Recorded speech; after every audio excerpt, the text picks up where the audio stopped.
এই যে এমন একটা আয়োজন আমি দেখছিলাম যে আপনি দিলারা জামান, তারপর হচ্ছে বিবি রাসেলকে আপনার নিজে পেইন্ট করা ছবি উপহার দিয়েছেন, কেমন লেগেছে, কেন দিয়েছেন? একটা প্রশ্ন, আপনার ছবি পেয়ে তারা কি বলেছে?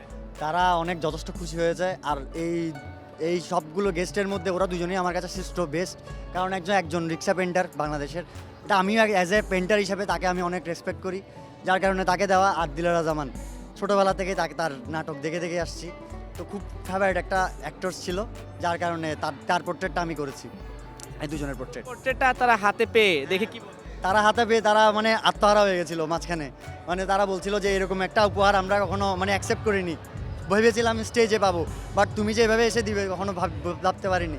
পরে দিয়ে ওনারা ডেকে ছবি টবি তোলার পর আমার জিনিসটা অনেক বেশি প্রাউড লেগেছে। শেষ প্রশ্ন, সুযোগ পেলে ভবিষ্যতে এভাবে কাকে সারপ্রাইজ দিতে চান?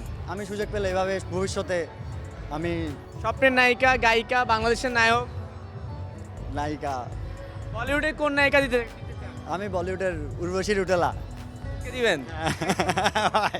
সেই দোয়া করি আপনার উইশটা মানে পূরণ হোক। থ্যাংক ইউ ভাই।